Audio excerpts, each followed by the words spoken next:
Hi ഇസ്മി friends, എല്ലാവർക്കും black Tollywood ചാനലിൻ്റെ പുതിയൊരു വീഡിയോയിലേക്ക് സ്വാഗതം. എന്നൊരു വിശേഷം, എല്ലാവർക്കും സുഖമല്ലേ? എല്ലാവരും ഹാപ്പിയല്ലേ? എല്ലാവരും ഫുഡൊക്കെ കഴിച്ചു ഹാപ്പി ആയിട്ടിരിക്കുക. Anything happy life has to go on always പോസിറ്റീവായി. അപ്പം നമ്മൾ നോക്കുന്നത് പാലക്കാട് സ്പെഷ്യാലിറ്റീസ്, പാലക്കാടിൻ്റെ പ്രത്യേകതകൾ. അപ്പോൾ അതിനെക്കുറിച്ചാണ് നമ്മൾ നോക്കുന്നത്. പാലക്കാട് പഴയ നാമം പാലക്കാട്ടുശ്ശേരി എന്നായിരുന്നു. അതിൽ നിന്നാണ് പാലക്കാടെന്ന് ഉത്ഭവിച്ചത്. അപ്പോൾ പാലക്കാടിനെക്കുറിച്ച് നോക്കുകയാണെങ്കിൽ ടോട്ടൽ ഏരിയ എന്ന് പറയുന്നത് 26.6 കിലോമീറ്ററാണ്. ഇവിടുത്തെ പോപ്പുലേഷൻ എന്ന് പറയുന്നത് 1,30,955 ഇവിടുത്തെ പോപ്പുലേഷൻ എന്ന് പറയുന്നത്. ഒരു മുനിസിപ്പാലിറ്റിയാണ്. കേരളത്തിലെ ഏറ്റവും പഴക്കം ചെന്ന ആധുനിക മുനിസിപ്പാലിറ്റികളിൽ ഒന്നാണ് പാലക്കാട് എന്നത്. അതിന് കാരണം സ്വാതന്ത്ര്യത്തിന് മുമ്പ് ബ്രിട്ടീഷ് ഭരണകാലത്ത് 1866 നവംബർ 1 ഈ മുനിസിപ്പാലിറ്റി നിലവിൽ വന്നത്. അതുകൊണ്ടാണ് കേരളത്തിലെ ഏറ്റവും പഴക്കം ചെന്ന മുനിസിപ്പാലിറ്റികളിലൊന്നായിട്ട് ഇതിനെ കാണുന്നത്. അതോടൊപ്പം ഇന്ത്യൻ റെയിൽവേയുടെ പഴയ ഡിവിഷനുകളിലൊന്നാണ് പാലക്കാട് എന്നത്. അതും മറ്റൊരു പ്രത്യേകതയാണ്.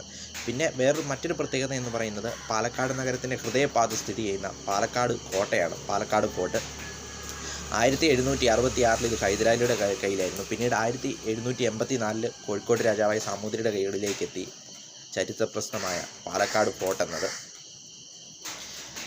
പിന്നെ മറ്റൊരു പ്രത്യേകത എന്ന് പറയുന്നത് കേരളത്തിലെ ആദ്യത്തെ Indian institute of technology Palakkad. അത് കേരളത്തിലെ ആദ്യത്തെ ഇന്ത്യൻ ഇൻസ്റ്റിറ്റ്യൂട്ട് ഓഫ് ടെക്നോളജി പാലക്കാടാണ് സ്ഥിതി ചെയ്യുന്നത്. അതും മറ്റൊരു പ്രത്യേകതയാണ്. ചരിത്രം നോക്കുമ്പോൾ 1-ാം നൂറ്റാണ്ട് മുതൽ, അതായത് AD 1-ാം നൂറ്റാണ്ട് മുതൽ 4-ാം നൂറ്റാണ്ട് വരെ ഇടയിലുള്ള കാലഘട്ടങ്ങളിൽ കോയമ്പത്തൂർ ഭരിച്ചിരുന്നത് ചേരന്മാരായിരുന്നു.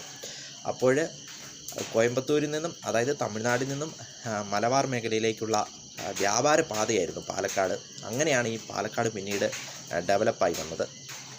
പിന്നെ 1951 സെൻസസ് സമയത്ത് മലബാർ റീജിയനിലെ ഏറ്റവും വലിയ 2ാമത്തെ നഗരമായിരുന്നു പാലക്കാട്. അതായത് ആ ഒരു സമയത്ത് മലബാർ റീജിയനിൽ 2 പ്രധാന പട്ടണങ്ങളെന്ന് പറയുന്നത് ഒന്ന് കോഴിക്കോടും ഒന്ന് പാലക്കാടുമായിരുന്നു. അപ്പോൾ ആ 2 പട്ടണങ്ങളെയാണ് 2 പ്രധാന നഗരങ്ങളായി കണക്കാക്കിയിരുന്നത്. ഒന്ന് കോഴിക്കോടും പിന്നെ അടുത്തത് പാലക്കാടും.